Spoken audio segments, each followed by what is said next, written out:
Bonjour à tous. Aujourd'hui, nous allons plonger dans un livre fascinant qui a le pouvoir de transformer votre vie. Le pouvoir des habitudes de Charles Duhigg. Imaginez pouvoir changer radicalement votre quotidien en modifiant une seule habitude. Ça vous semble impossible? Détrompez-vous. Dans cette vidéo, je vais vous révéler les secrets que Duhigg a découverts sur la formation et la transformation des habitudes. Que vous cherchiez à arrêter de fumer, à vous mettre au sport ou à devenir plus productif, les principes que nous allons explorer ensemble vous donneront les clés pour y parvenir.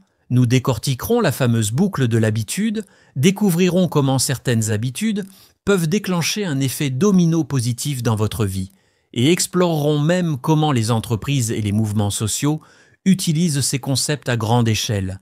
Mais ce n'est pas tout. À la fin de cette vidéo, je vous lancerai un défi qui pourrait bien être le premier pas vers la vie dont vous avez toujours rêvé. Alors, êtes-vous prêt à prendre le contrôle de vos habitudes et à transformer votre vie? Restez jusqu'à la fin, car ce que vous allez apprendre pourrait bien changer votre destin. Première partie, nos habitudes personnelles. Chapitre 1, comment fonctionnent nos habitudes? La boucle de l'habitude. Dans le premier chapitre de Le pouvoir des habitudes, Charles Duhigg nous plonge au cœur du fonctionnement de nos habitudes quotidiennes. Il introduit le concept clé de la boucle de l'habitude, un mécanisme neurologique qui régit la formation et le maintien de nos comportements automatiques. La boucle de l'habitude se compose de 3 éléments essentiels, le signal, la routine et la récompense. Pour illustrer ce concept, prenons l'histoire de Marie, une jeune professionnelle qui a développé l'habitude de grignoter des sucreries chaque après-midi au bureau. Le signal pour Marie est l'heure, 15 heures précises. C'est le moment où elle commence à ressentir une baisse d'énergie et une légère fatigue. Ce signal déclenche automatiquement son envie de grignoter. La routine est l'action elle-même. Marie se lève de son bureau, se dirige vers le distributeur automatique, achète une barre chocolatée et la mange à son poste de travail. Enfin, la récompense est le coup de boost énergétique et le plaisir gustatif momentané qu'elle ressent après avoir mangé la sucrerie. Au fil du temps, cette boucle s'est profondément ancrée dans le cerveau de Marie. Chaque jour à 15 heures, son cerveau anticipe déjà la récompense à venir, créant un désir puissant qui la pousse à répéter la routine, même si elle sait que ce n'est pas bon pour sa santé. Duhigg explique que cette boucle devient de plus en plus automatique avec le temps. C'est pourquoi il est souvent difficile de se débarrasser de certaines habitudes, même lorsque nous savons qu'elles ne sont pas bénéfiques pour nous. Notre cerveau a appris à associer le signal à la récompense, créant ainsi un désir puissant qui nous pousse à répéter la routine. L'auteur illustre la puissance de ces habitudes ancrées à travers l'histoire fascinante de Gene Pauley, un homme qui a perdu la capacité de former de nouveaux souvenirs suite à une maladie cérébrale. Malgré son amnésie sévère, Eugene était capable d'effectuer des tâches quotidiennes complexes, comme faire une promenade dans son quartier, simplement grâce à ses habitudes profondément enracinées. Cette histoire souligne à quel point nos habitudes sont ancrées dans notre cerveau, fonctionnant indépendamment de notre mémoire consciente. Duhigg explique que la compréhension de cette boucle de l'habitude est cruciale pour quiconque souhaite modifier ses comportements. En identifiant chaque composant de la boucle, le signal, la routine et la récompense, nous pouvons commencer à travailler sur la modification de nos habitudes indésirables. Dans le cas de Marie, si elle souhaite changer son habitude de grignotage, elle pourrait commencer par identifier clairement chaque élément de sa boucle d'habitude. Le signal est l'heure, 15 heures, et la sensation de fatigue. La routine est d'aller chercher une barre chocolatée. La récompense est le regain d'énergie et le plaisir gustatif. Pour changer cette habitude, Marie pourrait conserver le même signal, 15 heures et sensation de fatigue, et chercher à obtenir la même récompense, regain d'énergie, mais modifier la routine. Au lieu d'aller chercher une barre chocolatée, elle pourrait essayer de faire une courte promenade autour du bureau ou de manger un fruit. Ces nouvelles routines pourraient lui apporter le même regain d'énergie, tout en étant plus bénéfiques pour sa santé à long terme. En conclusion, le premier chapitre du pouvoir des habitudes nous offre une perspective fascinante sur le fonctionnement de nos habitudes quotidiennes.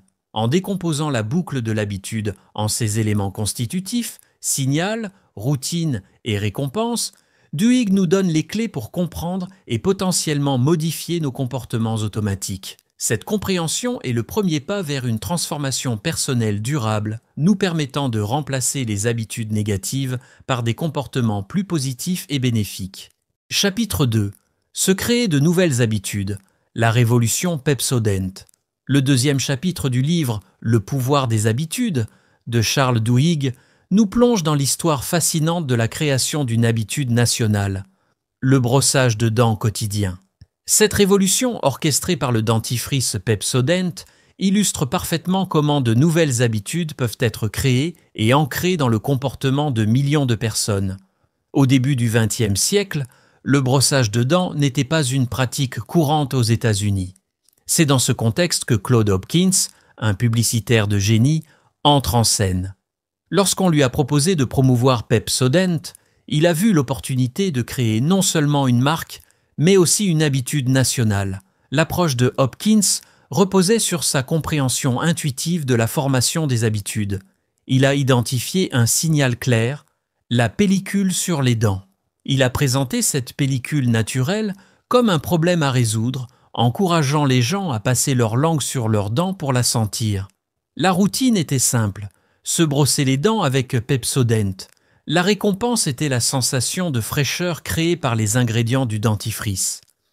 Imaginons Sarah, une jeune femme de l'époque.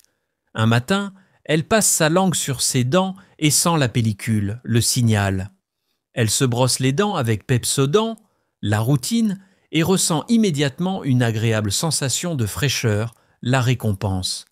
Cette expérience positive l'incite à répéter ce geste jour après jour jusqu'à ce que cela devienne une habitude ancrée. Le succès de Pepsodent fut phénoménal. En quelques années, le brossage de dents est devenu une habitude pour des millions d'Américains, améliorant considérablement l'hygiène dentaire de la nation. Cette histoire illustre parfaitement les principes de création d'une nouvelle habitude. Identifier un signal clair, définir une routine simple et fournir une récompense immédiate et satisfaisante. Mais l'histoire de Pepsodent nous enseigne d'autres leçons importantes. Premièrement, elle montre l'importance de créer un désir. Hopkins n'a pas simplement dit aux gens de se brosser les dents pour leur santé. Il a créé un désir de dents propres et brillantes, associé à l'attrait social et à la confiance en soi. Deuxièmement, elle souligne l'importance de la récompense immédiate. La sensation de fraîcheur ressentie juste après le brossage était cruciale pour renforcer l'habitude, plus que les bénéfices à long terme pour la santé dentaire. Troisièmement, elle met en lumière le rôle de la répétition. Les publicités omniprésentes de Pepsodent rappelaient constamment aux gens de vérifier la pellicule sur leurs dents et de se brosser, ancrant ainsi le signal et la routine dans leur esprit. Ces principes peuvent être appliqués à la création de n'importe quelle nouvelle habitude. Prenons l'exemple de quelqu'un qui souhaite commencer à faire de l'exercice régulièrement. En appliquant les leçons de Pepsodent, cette personne pourrait choisir un signal clair, mettre ses chaussures de sport à côté de son lit chaque soir, définir une routine simple, faire 10 minutes de yoga juste après s'être levé, et identifier une récompense immédiate, prendre une douche rafraîchissante après l'exercice. Cependant, Duhigg souligne que la création d'une nouvelle habitude n'est pas toujours aussi simple que dans le cas de Pepsodent.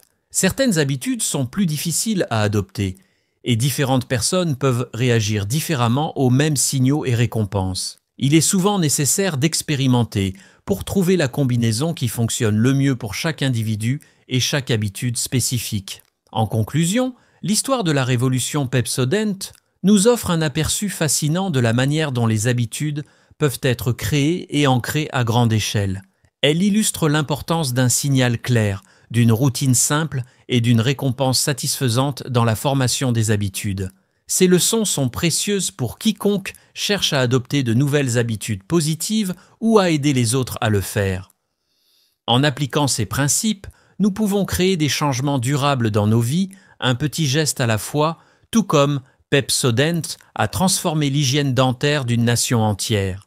Chapitre 3. Changer d'habitude, la règle d'or. Dans le chapitre 3 de « Le pouvoir des habitudes », Charles Duhigg aborde la manière de changer nos habitudes en profondeur, en introduisant ce qu'il appelle la règle d'or du changement d'habitude. Cette règle stipule qu'il est possible de modifier une habitude en conservant le même signal et la même récompense, mais en changeant la routine. Duhigg illustre ce principe avec des histoires captivantes et des exemples concrets qui montrent comment cette méthode peut être appliquée dans la vie quotidienne. Pour comprendre cette règle, prenons l'exemple de Claire, une jeune femme qui a l'habitude de grignoter des sucreries chaque soir devant la télévision. Chaque fois qu'elle s'installe pour regarder son émission préférée, elle ressent une forte envie de manger des bonbons. Le signal ici est le moment où elle s'assoit sur le canapé, la routine est d'aller chercher un paquet de bonbons et la récompense est le plaisir gustatif et le réconfort que cela lui procure. Claire a commencé à se rendre compte que cette habitude nuisait à sa santé et à son bien-être. Elle a donc décidé de changer son comportement, mais elle ne savait pas par où commencer. En lisant le livre de Duhigg, elle a compris qu'elle pouvait appliquer la règle d'or du changement d'habitude. Au lieu de renoncer complètement à son moment de détente du soir, elle a décidé de conserver le même signal, s'asseoir sur le canapé, et la même récompense, le réconfort, mais de modifier la routine. Claire a commencé à remplacer les bonbons par un bol de fruits frais. Au début, cela lui semblait difficile, car elle avait du mal à se défaire de son ancienne routine. Cependant, en gardant le même signal et en cherchant une récompense similaire, elle a progressivement commencé à apprécier cette nouvelle habitude. Elle se rendait compte qu'après avoir mangé des fruits, elle se sentait tout aussi satisfaite sans les effets négatifs du sucre ajouté. Duhigg souligne que ce processus n'est pas toujours facile. Il peut y avoir des rechutes et des moments de tentation où l'ancienne habitude refait surface. Pour Claire, il y avait des soirées où l'envie de bonbons était si forte qu'elle cédait à la tentation. Cependant, au lieu de se décourager, elle a utilisé ces moments comme des occasions d'apprendre. Elle a commencé à tenir un journal pour noter ses progrès et identifier les déclencheurs qui l'incitaient à retourner vers ses anciennes habitudes. Un autre exemple que Duhigg évoque dans ce chapitre est celui d'une équipe de football dirigée par Tony Dungy. En tant qu'entraîneur des Tampa Bay Buccaneers, Dungy a réussi à transformer une équipe qui avait du mal à gagner en une équipe championne en se concentrant sur le changement des habitudes des joueurs. Au lieu d'imposer une nouvelle stratégie complexe, il a identifié les signaux sur le terrain qui déclenchèrent des comportements spécifiques chez ses joueurs. Il leur a appris à réagir différemment à ces signaux tout en maintenant les mêmes récompenses, la satisfaction de bien jouer et celle de gagner. Dungy savait que pour réussir, il devait renforcer ses nouvelles habitudes par la répétition et la pratique constante. Il a encouragé ses joueurs à visualiser leurs actions avant chaque match, ce qui les aidait à intégrer ces nouvelles routines dans leur jeu. Même lorsque des erreurs survenaient ou que l'équipe était sous pression, les joueurs avaient appris à revenir aux nouvelles habitudes qu'ils avaient développées. Duhigg conclut ce chapitre en soulignant que changer une habitude est un processus qui demande du temps et de la persévérance. La règle d'or du changement d'habitude nous offre un cadre puissant pour effectuer ces transformations. En identifiant clairement le signal et la récompense d'une habitude existante, nous pouvons expérimenter avec différentes routines jusqu'à trouver celle qui fonctionne le mieux pour nous. En somme, ce chapitre nous enseigne que pour changer nos habitudes indésirables, il suffit souvent d'appliquer cette règle simple. Conserver le même signal et la même récompense tout en modifiant la routine. Que ce soit pour améliorer notre alimentation, augmenter notre niveau d'activité physique ou renforcer notre productivité au travail, cette approche nous donne les outils nécessaires pour effectuer des changements durables dans nos vies. Deuxième partie. Les habitudes qui ont fait le succès des entreprises. Chapitre 4. Les habitudes clés, l'irrésistible ascension de Paul O'Neill. Le chapitre 4 de Le pouvoir des habitudes de Charles Duhigg nous plonge dans le concept fascinant des habitudes clés à travers l'histoire remarquable de Paul O'Neill et de son passage à la tête d'Alcoa, le géant de l'aluminium. Ce chapitre illustre comment une seule habitude bien choisie peut déclencher une série de changements positifs dans une organisation entière. Lorsque Paul O'Neill a été nommé PDG d'Alcoa en 1987, l'entreprise traversait une période difficile. Les investisseurs étaient sceptiques quant à sa capacité à redresser la situation. Lors de sa première présentation aux actionnaires, O'Neill a surpris tout le monde en annonçant que sa priorité absolue serait la sécurité des travailleurs. Cette déclaration a d'abord été accueillie avec incrédulité. Les investisseurs s'attendaient à entendre parler de stratégie pour augmenter les profits, pas de mesures de sécurité. Pourtant, O'Neill avait identifié la sécurité comme une habitude clé, qui pourrait transformer l'ensemble de l'entreprise. O'Neill a instauré une nouvelle règle. Chaque accident de travail devait lui être rapporté directement dans les 24 heures, accompagné d'un plan pour éviter que cela ne se reproduise. Cette simple habitude a déclenché une cascade de changements positifs dans toute l'organisation.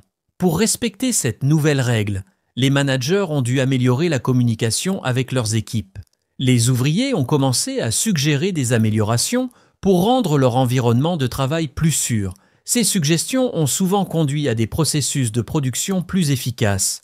La qualité des produits s'est améliorée, les coûts ont diminué et la productivité a augmenté. Prenons l'exemple d'une usine Alcoa où un ouvrier a suggéré de modifier la disposition des machines pour réduire les risques d'accident. Non seulement cette modification a rendu l'environnement plus sûr, mais elle a aussi permis d'optimiser le flux de production, réduisant ainsi les temps d'arrêt et augmentant l'efficacité. Au fil du temps, cette focalisation sur la sécurité a créé une culture d'ouverture et d'innovation au sein d'Alcoa. Les employés se sentaient y valorisés et écoutés, ce qui a renforcé leur engagement envers l'entreprise. La confiance entre la direction et les travailleurs s'est améliorée, facilitant la mise en œuvre d'autres changements positifs. Le résultat ? En quelques années, Alcoa est devenue l'une des entreprises les plus sûres au monde. Mais ce n'est pas tout. Ses profits ont atteint des records et sa valeur boursière a été multipliée par 5. L'habitude clé de la sécurité avait déclenché une transformation complète de l'entreprise. Duhigg utilise cette histoire pour illustrer le pouvoir des habitudes clés. Ces habitudes ont la particularité de créer un effet domino entraînant des changements positifs dans d'autres domaines. Dans le cas d'Alcoa, l'accent mis sur la sécurité a amélioré la communication, l'efficacité, la qualité des produits et finalement la rentabilité. L'auteur souligne que les habitudes clés peuvent varier selon les situations. Pour une personne cherchant à améliorer sa santé, l'exercice régulier pourrait être une habitude clé, entraînant une meilleure alimentation et un sommeil de meilleure qualité. Pour une entreprise de service, l'habitude clé pourrait être de répondre rapidement aux demandes des clients, ce qui pourrait améliorer la satisfaction client, la réputation de l'entreprise et, à terme, ses résultats financiers. Le chapitre se conclut en encourageant les lecteurs à identifier les habitudes clés dans leur propre vie ou leur organisation. Duhigg suggère de chercher des habitudes qui ont le potentiel de déclencher une série de changements positifs. Il rappelle que, comme Paul O'Neill l'a démontré, parfois la transformation la plus profonde commence par le changement le plus inattendu. En somme, l'histoire de Paul O'Neill et d'Alcoa nous enseigne que pour effectuer un changement durable, il faut parfois se concentrer sur une seule habitude clé plutôt que d'essayer de tout changer à la fois. Cette approche ciblée peut avoir des effets transformateurs bien au-delà de ce qu'on pourrait initialement imaginer. Chapitre 5. Le succès de Starbucks quand la qualité du service devient automatique. Dans le chapitre 5 de Le pouvoir des habitudes, Charles Duhigg explore comment Starbucks a réussi à transformer la qualité de son service en une habitude automatique chez ses employés. Cette réussite repose sur une compréhension approfondie de la psychologie des habitudes et sur un programme de formation innovant. L'histoire de Travis, un jeune homme issu d'un milieu défavorisé, illustre parfaitement cette approche. Avant de rejoindre Starbucks, Travis avait du mal à gérer ses émotions et à interagir de manière positive avec les autres. Son parcours chez Starbucks a transformé sa vie grâce à un programme de formation axé sur le développement de la volonté et l'automatisation des comportements positifs. Starbucks a compris que pour offrir un service de qualité constante, il fallait aller au-delà de la simple formation technique. L'entreprise a donc mis en place un programme visant à développer ce qu'elle appelle la volonté musculaire de ses employés. Cette approche consiste à renforcer la capacité des employés à contrôler leurs émotions et à réagir de manière positive, même dans des situations stressantes. Le programme de formation de Starbucks repose sur le principe de la boucle de l'habitude. Signal, routine, récompense. Par exemple, lorsqu'un client mécontent se présente, le signale, au lieu de réagir de manière défensive, les employés sont formés à suivre une routine spécifique appelée LAT. Listen, écouter, acknowledge, reconnaître, take action, agir, thank, remercier, explain, expliquer. La récompense vient sous forme de satisfaction personnelle et de reconnaissance de la part des superviseurs. Pour Travis, cette formation a été révolutionnaire. Il a appris à identifier les signaux de stress ou de conflits potentiels et à y répondre de manière constructive. Par exemple, face à un client pressé et irrité, Travis a appris à rester calme, à écouter attentivement les préoccupations du client, à reconnaître le problème, à prendre des mesures pour le résoudre, à remercier le client pour sa patience et à expliquer ce qui a été fait pour éviter que le problème ne se reproduise. Au fil du temps, ces comportements sont devenus automatiques pour Travis. Il n'avait plus besoin de réfléchir consciemment à chaque étape. Sa réponse positive aux situations difficiles était devenue une habitude. Cette transformation ne s'est pas limitée à son travail chez Starbucks. Travis a constaté qu'il était capable de mieux gérer le stress et les conflits dans sa vie personnelle également. Duhigg souligne que le succès de Starbucks dans la formation de ses employés repose sur plusieurs facteurs clés. Tout d'abord, l'entreprise a reconnu que la volonté est comme un muscle qui peut être renforcé par la pratique. En donnant à ses employés des opportunités répétées de pratiquer l'autorégulation dans des situations contrôlées, Starbucks a aidé à renforcer leurs muscles de la volonté. Ensuite, Starbucks a compris l'importance de préparer ses employés à l'avance pour les moments difficiles. Les employés sont encouragés à anticiper les défis potentiels et à planifier leurs réponses. Par exemple, au début de chaque quart de travail, les employés discutent des situations difficiles qu'ils pourraient rencontrer et répètent mentalement comment ils y répondraient en utilisant le modèle LAT. Enfin, Starbucks a créé une culture d'entreprise qui valorise et récompense ces comportements positifs. Les superviseurs sont formés à reconnaître et à féliciter les employés qui gèrent bien les situations difficiles, renforçant ainsi les habitudes positives.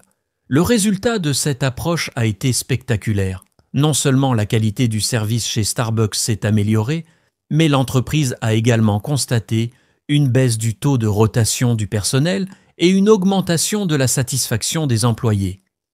Des employés comme Travis sont devenus des ambassadeurs de la marque, capables de gérer efficacement les situations difficiles et de créer des expériences positives pour les clients. En conclusion, le succès de Starbucks dans l'automatisation de la qualité du service démontre la puissance de la formation des habitudes dans un contexte professionnel. En comprenant les mécanismes de formation des habitudes et en créant un environnement qui favorise le développement de comportements positifs automatiques, Starbucks a réussi à transformer non seulement son service client, mais aussi la vie de nombreux employés comme Travis. Cette approche offre des leçons précieuses pour toute organisation cherchant à améliorer ses performances et à développer le potentiel de ses employés. Chapitre 6. L'impact d'une catastrophe. Les mauvaises habitudes peuvent provoquer des drames. Dans le chapitre 6 de « Le pouvoir des habitudes », Charles Duhigg explore comment les mauvaises habitudes organisationnelles peuvent donc conduire à des catastrophes dévastatrices. Il illustre ce concept à travers l'histoire tragique de l'incendie du King's Cross, St. Pancras, une station de métro londonienne, en 1987. L'incident a commencé par un petit feu, apparemment anodin, causé par une allumette jetée sous un escalator en bois. En temps normal, un tel incident aurait dû être rapidement maîtrisé. Cependant, une série de mauvaises habitudes organisationnelles ont transformé ce petit feu en une catastrophe majeure qui a coûté la vie à 31 personnes. Duhigg nous présente l'histoire de Richard Wolff, un employé de la station qui était de service ce soir-là. Lorsque Richard a été informé du feu, sa première réaction a été influencée par une habitude profondément ancrée dans la culture de l'organisation. Minimiser les perturbations. Plutôt que de déclencher immédiatement l'évacuation, il a d'abord cherché à évaluer la situation par lui-même, perdant ainsi de précieuses minutes. Cette habitude de minimisation des incidents était le résultat d'années de pratique au sein de l'organisation. Les employés avaient l'habitude de traiter les petits incendies comme des événements routiniers, ne nécessitant pas d'action drastique. Cette approche avait fonctionné dans le passé pour éviter des perturbations inutiles, mais elle s'est avérée désastreuse dans ce cas particulier. Une autre mauvaise habitude organisationnelle a aggravé la situation, le manque de communication entre les différents services. Les pompiers, en arrivant sur les lieux, n'ont pas été informés de la nature exacte de l'incendie ni de sa localisation précise. Cette habitude de communication déficiente a entraîné un retard supplémentaire dans la réponse à l'urgence. De plus, l'habitude de ne pas remettre en question l'autorité a joué un rôle crucial. Plusieurs passagers et employés ont remarqué la fumée et senti l'odeur de brûlé, mais ont hésité à agir ou à alerter les responsables, supposant que la situation était sous contrôle. Cette habitude de déférence excessive à l'autorité a empêché une réaction rapide et efficace. Duhigg souligne comment ces habitudes, qui semblaient inoffensives dans des circonstances normales, se sont combinées pour créer une catastrophe organisationnelle. Le feu, alimenté par des années de graisse et de poussière accumulées sous l'escalator, s'est rapidement propagé, piégeant de nombreuses personnes dans la station. L'auteur explique que ces mauvaises habitudes organisationnelles ne sont pas uniques à cet incident. Il cite d'autres exemples, comme l'explosion de la navette spatiale Challenger en 1986, ou des habitudes similaires de minimisation des risques et de communication déficiente ont joué un rôle crucial. La leçon clé de ce chapitre est que les organisations doivent être vigilantes quant aux habitudes qu'elles développent et entretiennent. Des habitudes qui semblent efficaces ou inoffensives dans des situations quotidiennes peuvent devenir mortelles en cas de crise. Duhigg conclut en montrant comment, après cette tragédie, les autorités londoniennes ont entrepris de changer radicalement leurs habitudes organisationnelles. Elles ont mis en place de nouvelles procédures d'urgence, amélioré la communication entre les services et encouragé une culture où la sécurité prime sur la continuité du service. Cette transformation a impliqué un effort conscient pour identifier et modifier les habitudes problématiques. Par exemple, de nouvelles routines ont été établies pour réagir aux premiers signes d'incendie, avec une emphase sur l'évacuation rapide plutôt que sur l'évaluation prolongée. Les employés ont été formés à communiquer clairement et rapidement avec les services d'urgence et une culture de vigilance partagée a été encouragée. En conclusion, ce chapitre souligne l'importance cruciale de reconnaître et de réévaluer régulièrement les habitudes organisationnelles. Il montre comment des habitudes apparemment anodines peuvent, dans certaines circonstances, avoir des conséquences catastrophiques. Cette prise de conscience est essentielle pour toute organisation soucieuse de la sécurité et de l'efficacité de ses opérations. Chapitre 7. La manipulation de vos habitudes. Les entreprises anticipent vos désirs. Dans le chapitre 7 de Le pouvoir des habitudes, Charles Duhigg explore comment les entreprises exploitent notre tendance à former des habitudes pour anticiper et influencer nos comportements d'achat. Il illustre ce concept fascinant à travers l'histoire de Target, le géant américain de la distribution et de son programme de marketing prédictif. L'histoire commence avec Andrew Paul, un statisticien embauché par Target pour analyser les habitudes d'achat des clients. Paul a développé un modèle prédictif capable d'identifier les clientes enceintes avant même qu'elles n'annoncent leur grossesse. Comment ? En observant des changements subtils dans leurs habitudes d'achat. Imaginons Sarah, une cliente régulière de Target. Sans le savoir, ses achats racontent une histoire à l'algorithme de Paul. Soudain, elle commence à acheter des compléments alimentaires sans parfum, des lotions pour le corps plus grandes que d'habitude et des serviettes de bain en quantité. Pour l'algorithme, ces changements dans ses habitudes d'achat signalent une forte probabilité de grossesse. Target utilise ces informations pour envoyer à Sarah des coupons pour des produits de maternité et de puériculture, anticipant ses besoins futurs. Cette approche s'est avérée extrêmement efficace pour fidéliser les clients pendant une période où leurs habitudes d'achat sont particulièrement malléables. Cependant, cette pratique a soulevé des questions éthiques lorsqu'un père en colère s'est plaint que sa fille adolescente recevait des publicités pour des produits de maternité, découvrant ainsi sa grossesse avant même qu'elle ne l'annonce. Duhigg explique que cette capacité à prédire et à influencer les comportements ne se limite pas à Target. De nombreuses entreprises utilisent des techniques similaires pour analyser nos habitudes et les exploiter à des fins marketing. Par exemple, les supermarchés placent stratégiquement les produits frais à l'entrée du magasin. Cette disposition n'est pas anodine. Elle vise à créer une habitude d'achat. En commençant leurs courses par des produits sains, les clients sont plus susceptibles de s'autoriser des achats moins sains par la suite, augmentant ainsi le montant total de leurs achats. Les casinos sont également experts dans la manipulation des habitudes. Ils créent un environnement où les joueurs développent rapidement des habitudes de jeu en offrant de petites récompenses fréquentes et en créant une atmosphère où le temps semble s'arrêter. Duhigg souligne que cette manipulation des habitudes n'est pas toujours négative. Certaines entreprises utilisent ces connaissances pour encourager des comportements positifs. Par exemple, des applications de fitness exploitent nos habitudes pour nous encourager à faire plus d'exercice en nous envoyant des rappels au bon moment et en récompensant notre activité physique. L'auteur met en garde contre les dangers potentiels de cette manipulation des habitudes. Il cite l'exemple des jeux vidéo conçus pour être addictifs, exploitant les mêmes mécanismes de formation d'habitude que les machines à sous dans les casinos. Cependant, Duhigg argue que la connaissance de ces techniques peut nous donner le pouvoir de reprendre le contrôle de nos habitudes. En comprenant comment les entreprises tentent d'influencer nos comportements, nous pouvons faire des choix plus conscients et résister aux manipulations indésirables. Il conclut en encourageant les lecteurs à être plus attentifs à leurs propres habitudes de consommation. En reconnaissant les signaux et les récompenses qui sous-tendent nos comportements d'achat, nous pouvons commencer à les modifier si nécessaire. En fin de compte, ce chapitre nous rappelle que nos habitudes sont précieuses, non seulement pour nous, mais aussi pour les entreprises qui cherchent à les influencer. Il nous invite à être plus conscients de la façon dont nos comportements sont façonnés par notre environnement et par les stratégies marketing sophistiquées des entreprises. Cette prise de conscience est la première étape vers une consommation plus réfléchie et un plus grand contrôle sur nos propres habitudes.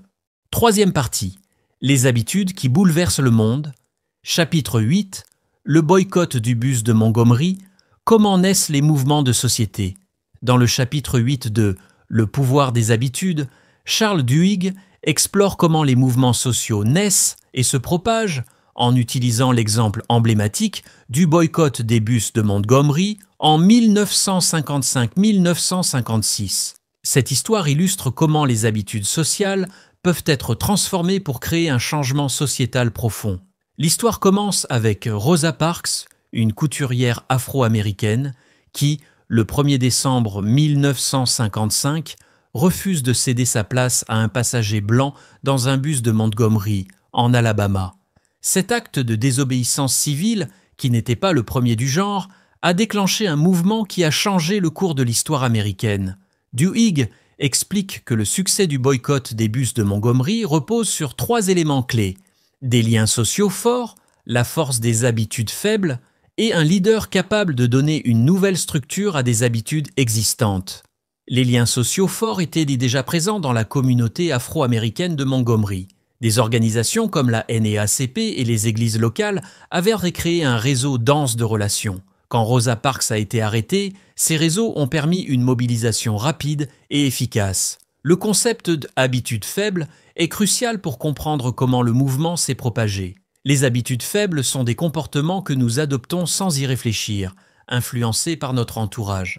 Par exemple, de nombreuses personnes qui n'étaient pas des militants actifs ont commencé à participer au boycott, simplement parce que leurs amis et voisins le faisaient. Cette pression sociale positive a joué un rôle clé dans le maintien du boycott pendant plus d'1 an. Le leadership de Martin Luther King Jr. a été déterminant pour donner une nouvelle structure aux habitudes existantes. King a su transformer la colère et la frustration de la communauté en une action non violente et organisée. Il a donné un nouveau sens à des habitudes familières comme aller à l'église ou participer à des réunions communautaires, les transformant en outils de résistance pacifique. Duhigg illustre ces concepts à travers l'histoire de Madame Thompson, une résidente de Montgomery qui n'avait jamais été politiquement active auparavant. Au début du boycott, Elle a commencé à participer aux réunions à l'église, non pas par conviction profonde, mais parce que ses amis y allaient. Progressivement, ces réunions sont devenues une habitude, et Madame Thompson s'est trouvée de plus en plus impliquée dans le mouvement. L'auteur souligne également l'importance des petites victoires dans le maintien de l'élan du mouvement. Chaque jour où le boycott continuait était perçu comme une petite victoire, renforçant la détermination des participants et attirant de nouveaux soutiens. Le boycott a également créé de nouvelles habitudes collectives. Par exemple, un système de covoiturage complexe a été mis en place pour aider les personnes à se déplacer sans utiliser les bus. Ces nouvelles habitudes de solidarité ont renforcé les liens au sein de la communauté et ont contribué à la durabilité du mouvement. Duhigg explique que ces mêmes principes peuvent être observés dans d'autres mouvements sociaux réussis. Il cite l'exemple du mouvement des droits civiques dans son ensemble, qui a utilisé des tactiques similaires pour transformer les habitudes sociales à l'échelle nationale. En conclusion, ce chapitre nous montre que les grands changements sociétaux ne se produisent pas par hasard. Ils résultent de la transformation délibérée des habitudes sociales existantes. Le boycott des bus de Montgomery illustre comment des liens sociaux forts, la force des habitudes faibles et un leadership visionnaire peuvent se combiner pour créer un mouvement capable de changer la société. Cette compréhension des mécanismes sous-jacents aux mouvements sociaux est précieuse non seulement pour les historiens, mais aussi pour quiconque cherche à provoquer un changement social positif. Elle nous rappelle que chaque petit geste, chaque habitude modifiée peut contribuer à un changement plus large lorsqu'il est amplifié par les réseaux sociaux et guidé par une vision claire du changement souhaité. Chapitre 9. Le libre arbitre. Sommes-nous responsables de nos habitudes?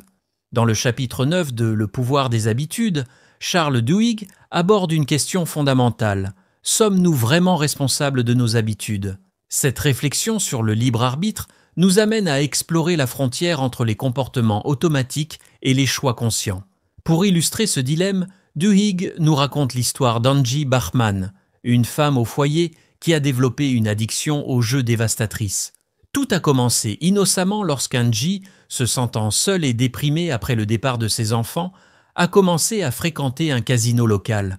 Au début, c'était une simple distraction, une façon de passer le temps. Mais progressivement, le jeu est devenu une habitude, puis une obsession. Angie a fini par perdre la maison familiale et l'héritage de ses parents à cause de son addiction. Lorsqu'elle a été poursuivie en justice par un casino pour des dettes de jeu, sa défense a argué qu'elle n'était pas responsable de ses actions en raison de la nature compulsive de son comportement. Cette affaire soulève une question cruciale. Jusqu'à quel point sommes-nous responsables des habitudes qui semblent échapper à notre contrôle? Duhigg explore cette question en examinant les mécanismes neurologiques qui sous-tendent nos habitudes. Il explique que nos habitudes sont profondément ancrées dans notre cerveau, dans des structures comme les ganglions de la base. Ces circuits neuronaux créent des chunks de comportements qui s'exécutent automatiquement en réponse à certains signaux. Par exemple, un fumeur peut allumer une cigarette presque sans y penser dès qu'il ressent du stress. Cependant, l'auteur souligne que nous ne sommes pas simplement des marionnettes de nos habitudes. Il cite des recherches montrant que même les comportements les plus automatiques peuvent être modifiés si nous en prenons conscience et faisons un effort délibéré pour les changer. C'est ce qu'il appelle le pouvoir de la volonté. Pour illustrer ce point, Duhigg raconte l'histoire de Claude Hopkins, le publicitaire qui a rendu le brossage de dents populaire aux États-Unis. Hopkins a créé une habitude nationale en identifiant un signal, la pellicule sur les dents, établissant une routine, se brosser les dents, et offrant une récompense, une sensation de fraîcheur. Cette histoire montre comment les habitudes peuvent être délibérément créées et modifiées. L'auteur argue que notre responsabilité réside dans notre capacité à reconnaître nos habitudes et à faire des choix conscients pour les modifier. Il cite l'exemple des alcooliques anonymes, un programme qui aide les personnes à surmonter leur dépendance en leur apprenant à identifier les signaux qui déclenchent leur envie de boire et à les remplacer par de nouvelles routines. Duhigg conclut que, bien que nos habitudes puissent sembler automatiques, nous avons le pouvoir de les changer. Ce pouvoir vient de notre capacité à prendre conscience de nos comportements automatiques et à faire des choix délibérés pour les modifier. Il souligne que ce processus n'est pas facile et peut nécessiter de nombreux essais et erreurs, mais qu'il est possible. En fin de compte, l'auteur suggère que notre libre arbitre ne réside pas tant dans notre capacité à contrôler chacune de nos actions, mais plutôt dans notre pouvoir de choisir les habitudes que nous voulons cultiver. Nous sommes responsables non pas de chaque action automatique, mais de notre décision de prendre conscience de nos habitudes et de travailler à les modifier. Cette perspective offre à la fois un défi et un espoir. Elle nous rappelle que nous ne sommes pas simplement à la merci de nos habitudes, mais que nous avons le pouvoir de les façonner. En même temps, elle souligne la responsabilité qui nous incombe de faire cet effort de prise de conscience et de changement. En conclusion, Duhigg nous invite à réfléchir sur nos propres habitudes, à identifier celles qui ne nous servent pas et à prendre des mesures délibérées pour les modifier. C'est dans cet acte de choix conscient et d'effort soutenu que réside notre véritable libre arbitre face à nos habitudes. Chers amis, je vous invite maintenant à relever un défi qui pourrait transformer votre vie. Ce défi est simple dans son concept, mais puissant dans ses effets. Choisissez une habitude que vous souhaitez changer ou créer, et engagez-vous à la travailler pendant les 30 prochains jours. Imaginez-vous dans un mois ayant réussi à intégrer une nouvelle habitude positive dans votre quotidien ou à vous débarrasser d'une habitude néfaste. Que ce soit de vous lever plus tôt, de faire de l'exercice régulièrement, de méditer chaque jour ou simplement de boire plus d'eau, cette nouvelle habitude pourrait être le catalyseur d'un changement plus profond dans votre vie. Commencez par identifier clairement l'habitude que vous voulez modifier. Ensuite, décomposez-la en ses éléments de base. Le signal qui la déclenche, la routine elle-même et la récompense qu'elle vous apporte. Une fois ces éléments identifiés, vous pourrez travailler à modifier la routine tout en conservant le même signal et la même récompense. N'oubliez pas que le changement prend du temps et que des obstacles surgiront probablement en chemin. Soyez patient avec vous-même et persévérez. Chaque petit progrès est une victoire qui vous rapproche de votre objectif. Je vous encourage à partager votre expérience avec vos proches ou dans les commentaires. Le soutien de la communauté peut être un puissant moteur de motivation et de persévérance. Alors, êtes-vous prêt à relever ce défi, à faire ce premier pas vers la vie dont vous avez toujours rêvé? Le pouvoir de changer votre vie est entre vos mains et il commence par une seule habitude. Lancez-vous et découvrez de quoi vous êtes capable.